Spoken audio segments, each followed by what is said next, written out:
The COVID-19 pandemic has acutely affected lives and livelihoods in the rural areas. As I am speaking now on the 14th of October 2020, the pandemic has only begun to enter the rural areas of India in a substantive way.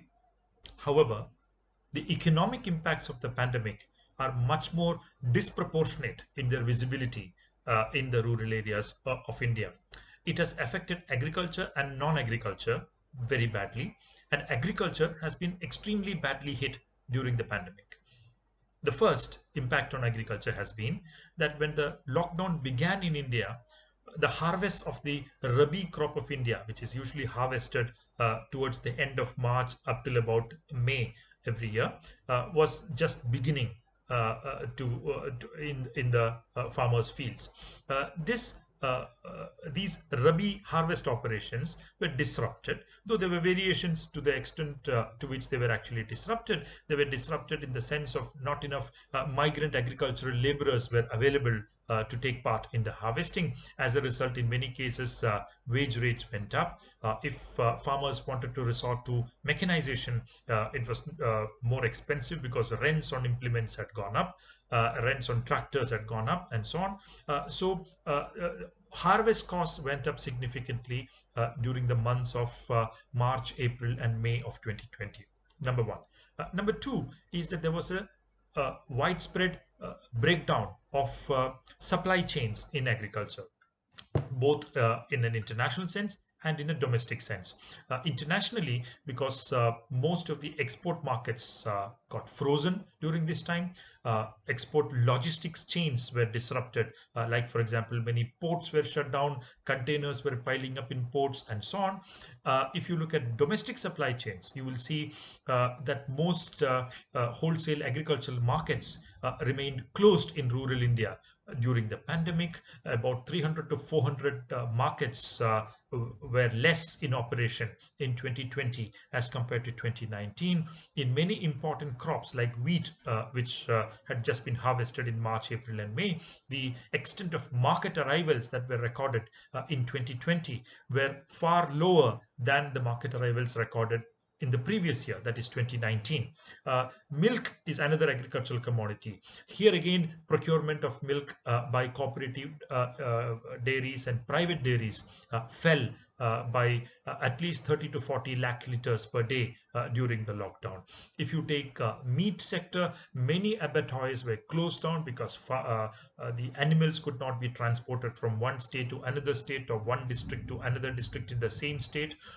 So meat production fell by about 50%, and meat prices at the retail level rose by about 80 to 90%, but none of which accrued to the producers themselves. If you take other commodities like chicken, poultry sector, the impacts have been very significant because farmers were forced to feed the chicken with chicken feed or poultry feed, which was now available only at higher costs because of supply chain disruptions vis-a-vis soya and maize, which were ingredients in the preparation of the poultry feed. And because of this, they were forced to keep on feeding the chicken, both in the broiler farms and in the layer nurseries that you had, while at the same time not being able to market the produce. So millions of chicken were culled in the farmers' fields because the farmers could not afford to keep on feeding them. That resulted in major losses for both the poultry growers and the poultry industry. Marine products is another sector which was adversely affected because marine exports had almost stopped. It was still about many $100 million lower in 2020 as compared to 2019. So you could see that the impacts of the pandemic on agriculture were very acute, even though the pandemic had only begun to enter the rural areas as I am speaking, that is October 2020.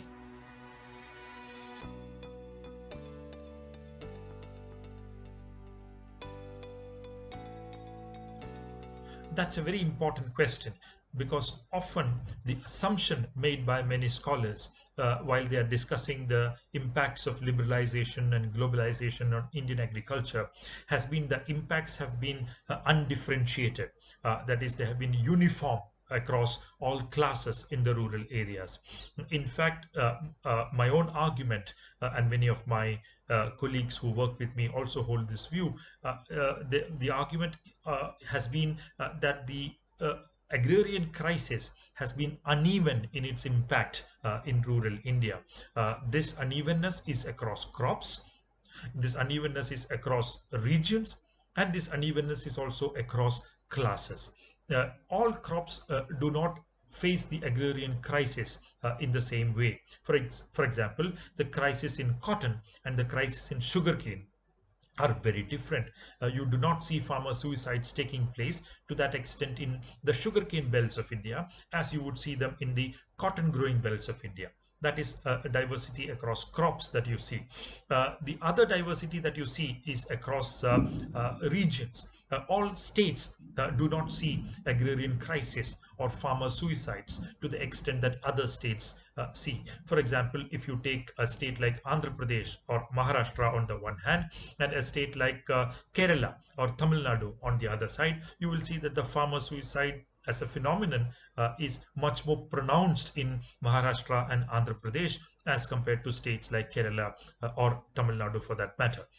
If you look at across classes, you would see that it is not the rich farmers who have committed suicide. It is not the rich farmers who have been affected by a fall of incomes or fall of employment.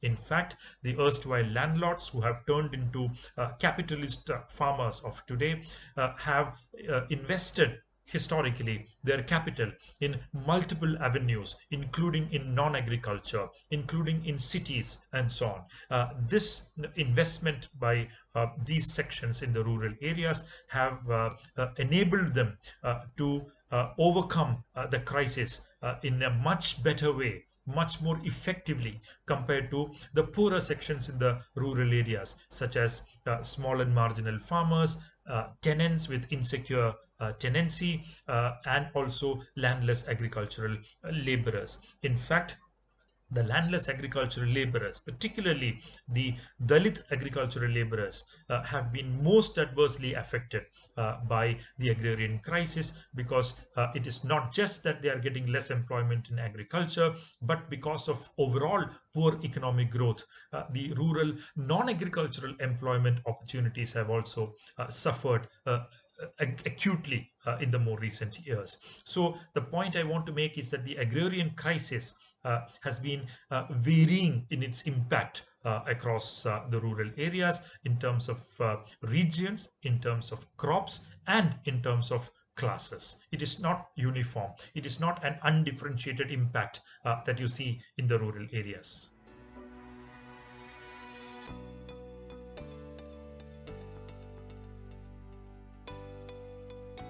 The inability to implement land reforms will surely count as one of the most historic and most critical failures of the Indian state. If you look at the last 60 to 70 years of Indian development experience after 1947, it has kept a large section of the rural population propertyless. It has led to the demand for industrial goods, that is, purchasing power in rural areas, compressed or depressed. It has been thus a drag in the overall economic growth experience of the country as a whole. Now, the question that you are asking is whether land reform remains relevant political or policy slogan in today's times. I believe the answer is yes.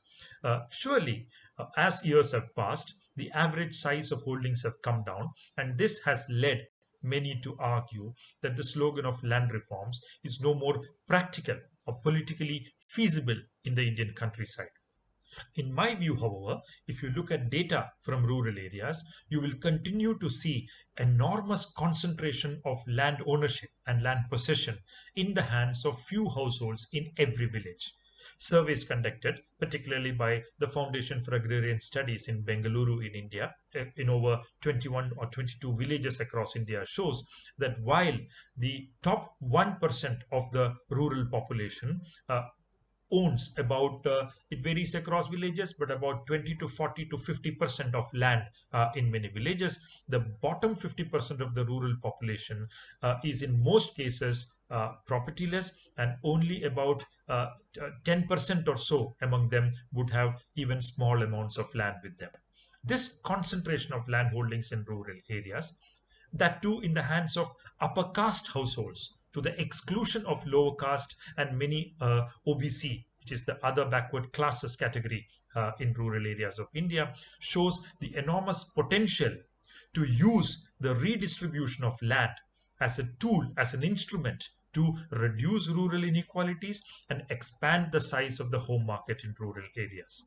The slogan of land reform continues to be relevant in rural India. It is the only way in which we can reduce rural inequalities in any substantive way. Without touching land, you cannot even begin in any meaningful way the process of redistribution of assets, reduction of inequality in rural India. So I do believe that the slogan of land reform continues to be politically relevant in India. Of course, the coming in of globalization has pushed in the demand for better prices for farmers as a slogan.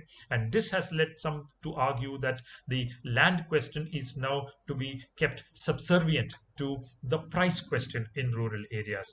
However, I do believe that there is still scope to harmonize these two demands while we do keep price as a demand at the forefront, try to use that slogan to bring as many farmers as possible into the larger umbrella of the Indian farmers movement. It is also possible for farmers organizations, farmers movements, etc., to keep the interests of small and marginal farmers, tenants, the landless agricultural workers, etc., their demands can still be kept prominent within this umbrella of the larger Indian farmers movement.